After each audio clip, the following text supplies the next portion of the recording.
There is a moment, documented in the private correspondence of the Swiss psychiatrist Carl Gustav Jung, written sometime in the winter of 1913, when the man who would rewrite the entire map of the Western psyche sat alone in his study in Küsnacht and felt the ground beneath his mind give way.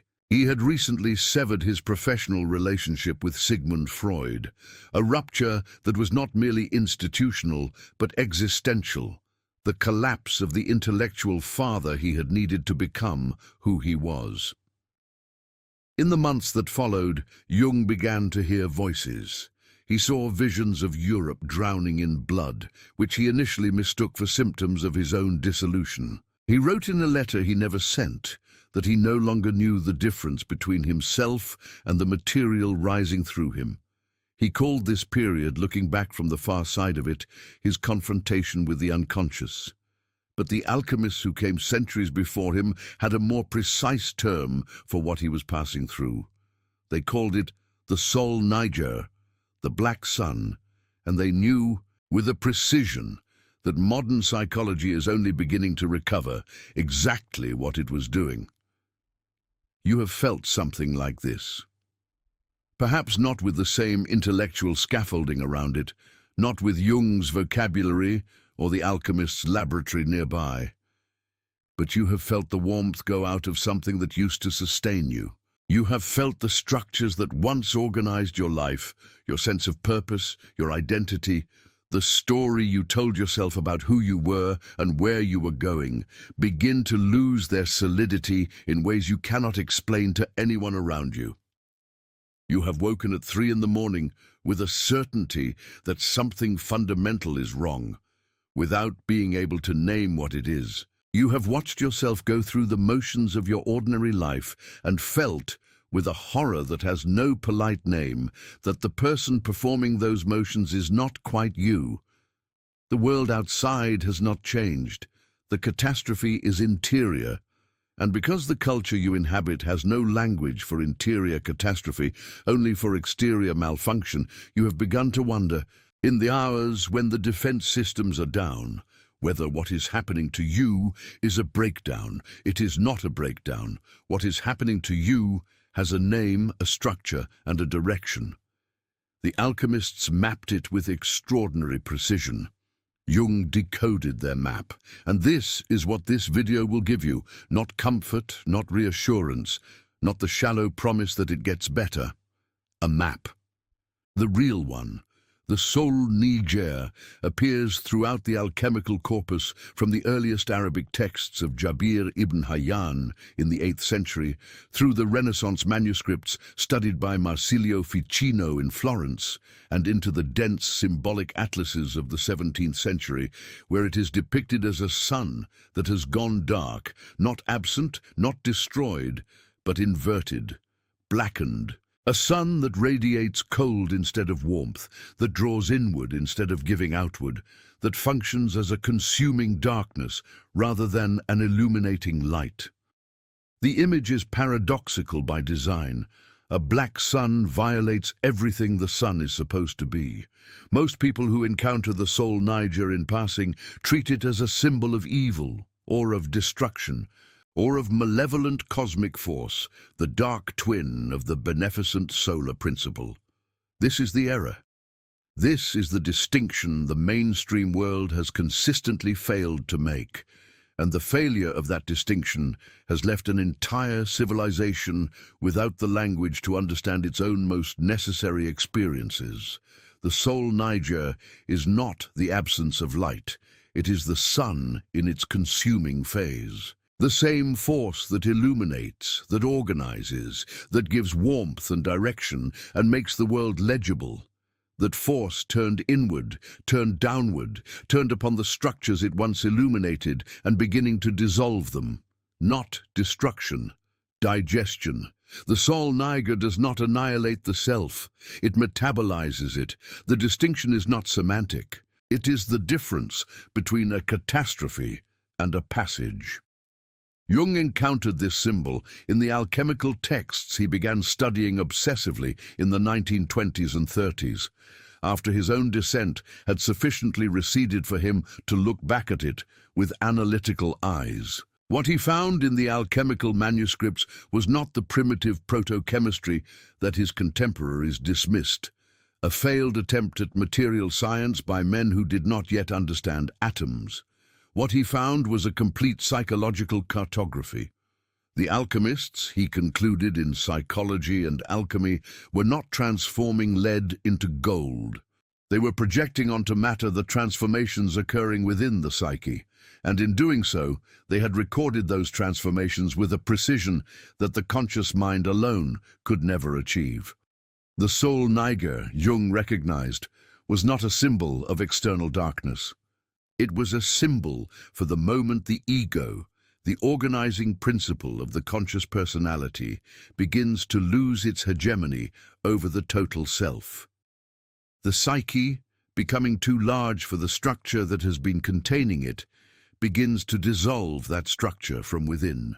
The warmth goes out of life, the meaning leaches from familiar things, the sun goes black, and this is not failure. This is the process beginning. To understand why this happens and what it is actually doing, you need to understand three things that are almost always explained in the wrong order: what the soul Niger dissolves, what it is dissolving it for, and what the danger is at the moment of maximum darkness. Each of these has a precise alchemical and psychological name. Each one maps onto something you may already be experiencing without knowing its architecture.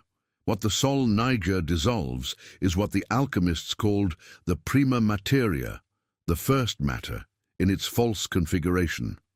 The prima materia is the raw substance of the self, the original undifferentiated potential that every human being carries before the process of socialization, trauma, aspiration, and identity construction has shaped it into a recognizable form. When the alchemists spoke of prima materia, they were speaking of something that is both the starting material and the goal, the raw ore that contains the gold and the gold simultaneously. But the prima materia in its false configuration is the self as it has been organized by forces that are not the self's own deepest nature. By what the culture required, by what the family needed, by what fear permitted, by what ambition pursued. Jung called this false configuration the persona, the mask, the socially functional face the psyche constructs to navigate the outer world. The persona is not evil. It is necessary, but it is not the self. And at a certain point in psychological development, which is not determined by age, but by the accumulated pressure of an interior that has been growing larger than its container, the false configuration begins to fail. The mask begins to crack. The soul Niger begins its work. The outer signs of this are unmistakable once you know what you are looking at. The activities and relationships and ambitions that once generated genuine energy begin to feel hollow, not because they have changed, but because the self that constructed them has outgrown them. The future, which once seemed like a destination worth traveling toward, begins to look like an extension of a present that no longer coheres. There is a quality of grayness that descends not on external circumstances, but on the interior atmosphere, and it is resistant to all the remedies the culture proposes. New goals, new relationships, new environments, new productivity systems. The grayness is not a mood disorder, it is a signal. The soul Niger is a precision instrument, not a malfunction, and what it is signaling is that the vessel that has been carrying the self is no longer large enough for what is growing inside it.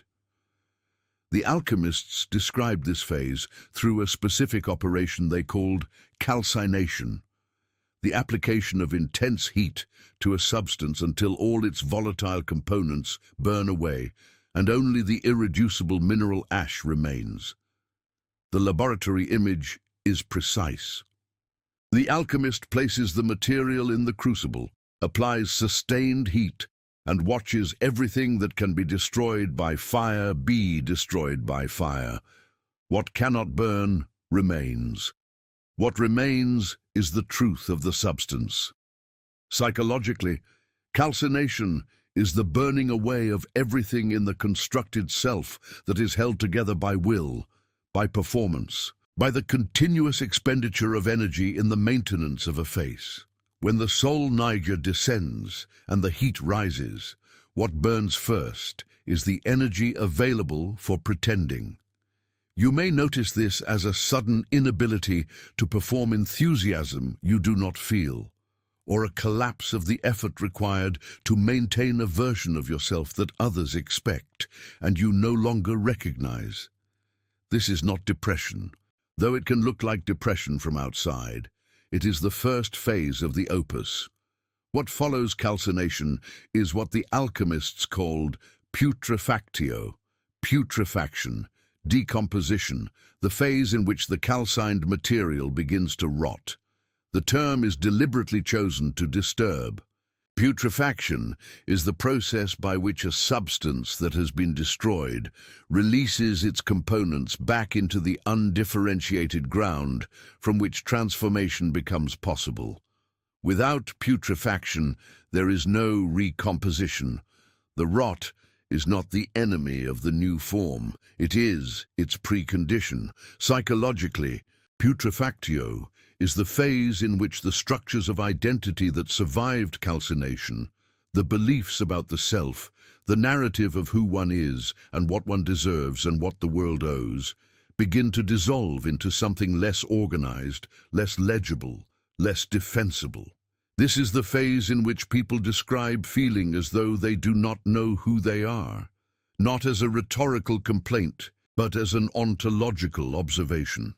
The certainties that once organized daily life become inaccessible.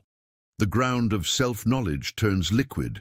This is the most frightening phase of the soul Niger, because it is the one in which the ego, Jung's term for the center of conscious identity, loses its grip on the story it has been telling about itself.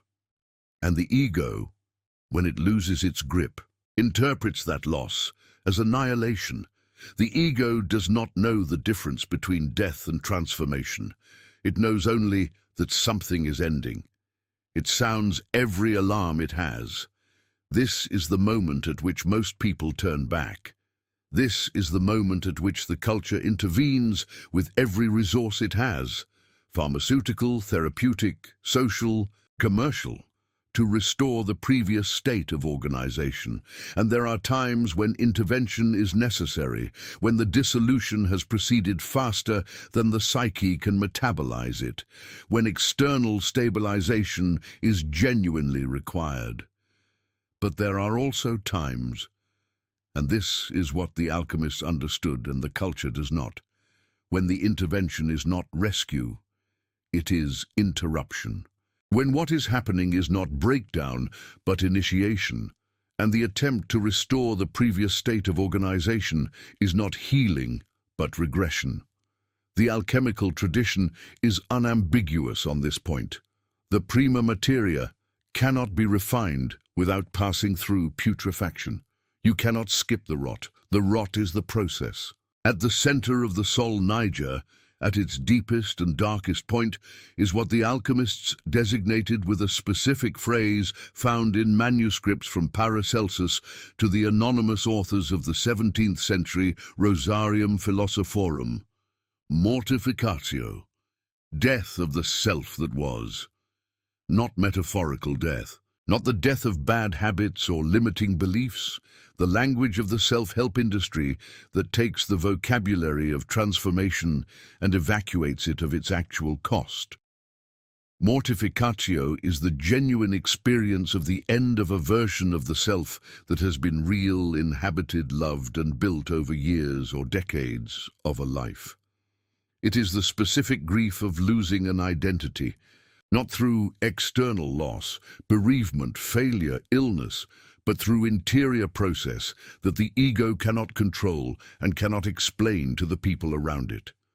The person undergoing mortificatio is often externally fine, Nothing catastrophic has happened. The job is intact, the relationships are intact, the body is intact, and yet something has died, and the grief of that death is real, and it is total, and it is mine, and it is yours, and the culture has no adequate ceremony for it. Jung described this phase using the concept of enantiodromia, the principle, derived from the pre-Socratic philosopher Heraclitus, that when anything reaches its maximum development, it transforms into its opposite. The thing that has been a source of identity, meaning, and energy does not simply fade, it reverses. The career that once felt like a calling begins to feel like a cage. The relationship that once felt like freedom begins to feel like imprisonment. The spiritual practice that once produced genuine experience begins to feel like performance. The reversal is not ingratitude, and it is not failure of will. It is enantiodromia, the natural and necessary counter-movement of a psychic energy that has reached its limit in one direction and is preparing to move in another. The soul Niger is the agent of this reversal. The warmth going out of life is not loss, it is redirection. The energy is not disappearing, it is descending. It is going underground, going inward, going into the substrate of the self, where the next form is being assembled in the dark. There is a specific temptation at the center of mortificatio that the alchemical texts name with precision, and that the modern world tends to mistake for wisdom. It is the temptation to harden. When the dissolution has become intolerable, when the loss of identity is so complete and the new form so entirely absent that the psyche can no longer sustain the openness required by the process, the ego proposes a solution that feels like recovery and is actually premature closure. It finds a new fixed form, a new ideology, a new persona, a new story with clean edges. It reconstructs the container instead of allowing the transformation to complete. The alchemists called this a failed coagulation, a substance that has been heated and dissolved and then allowed to re-solidify before the refinement was complete, trapping the impurities inside a structure that looks solid but is less pure than the original. You will recognize this pattern in yourself or in people you know, the profound personal crisis that ends not with transformation but with a new and more rigid certainty. The person who becomes more defended than before, more ideological, more convinced of a simplified story. The hardening is the psyche choosing the pain of rigidity over the pain of continued openness. It is understandable. It is also, in the alchemical sense, the work abandoned at the moment before it could complete. What is required at the center of mortificatio, what actually allows passage through it rather than exit from it, is an act that has no adequate name in the contemporary vocabulary, but that the Hermetic tradition calls, in the emerald tablet attributed to Hermes Trismegistus, the willingness to descend completely in order to ascend, not the willingness to feel bad for a while and then feel better, the willingness to allow the dissolution to reach its natural terminus, which is the complete absence of the old structure before the new one becomes visible. The alchemists described this as the negredo reaching its completion, the blackness going fully black, the soul Niger burning at maximum darkness, before the first sign of what comes after becomes perceptible. It is the willingness to be for a period that cannot be specified in advance, genuinely without the self you have known. This is what the Hermetic tradition calls kenosis, emptying, and it is not a technique. It cannot be performed strategically. It can only be consented to. The passage through the center of the soul Niger is not an act of doing. It is an act of allowing. And the alchemists are careful here not to make this sound like relief, because it does not arrive as relief. Something changes. Not in the external circumstances, not in the narrative, in the quality of the darkness itself. There is a moment, described in manuscript after manuscript across cultures and centuries, in which the blackness of the Nigredo begins to show, at its extreme edge, what the alchemists called the cauda pavonis, the peacock's tail, the iridescent shimmer that appears in the black material at the moment when putrefaction has completed and sublimation begins. Colors emerging from total darkness, not warmth, not yet, but differentiation, where before there was only undifferentiated blackness, the psyche beginning to show, at the edges of the dissolved self, the first indications of multiple possible forms. It is, as Jung noted in his study of the alchemical process, the moment when the transcendent function activates, when the unconscious, which has been the agent of dissolution, begins to produce symbolic material that points toward the new form. Dreams change in quality. The images that arise in the hypnagogic state, in the margins of sleep and waking, take on a different character. There is something there that was not there before, and it is not yet nameable, and it does not require naming, because naming it prematurely is another form of premature coagulation. The cauda pavonis does not need to be grasped. It needs to be witnessed. What emerges on the far side of the Sol Niger is not the return of the previous self with better coping mechanisms. The alchemical tradition is precise about this, and the precision matters. The albedo, the whitening, the phase that follows the complete blackening, is not the restoration of the persona that was dissolved. It is the emergence of a self that has been reorganized at a deeper level than the persona ever reached. Jung described this reorganization using the concept of the conjunctio, the union of opposites that the alchemical tradition represented as the sacred marriage of soul and lunar, of the solar conscious principle and the lunar unconscious principle. The self that emerges from genuine passage through the Sol Niger has integrated a relationship to the unconscious that the previous self did not have. It has a different relationship to darkness, not because it is no longer afraid of the dark, but because it knows the dark as familiar territory, as the ground from which transformation proceeds, as the necessary precondition of every genuine form. The philosopher's stone, the lapis philosophorum, is this reorganized self, not an object of gold, not an external achievement. The capacity, as the alchemical tradition states in the formula extracted from the emerald tablet, to perform the great work, the magnum opus, not once but perpetually. To live in the awareness that Sol Niger and Sol are not opposites, but phases of the same single process, and that the process does not end. It spirals.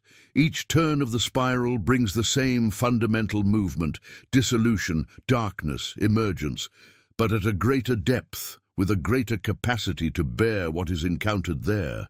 The changed relationship to time that follows the Sol Niger is worth naming precisely because it is one of the least discussed aspects of the transformation and one of the most significant.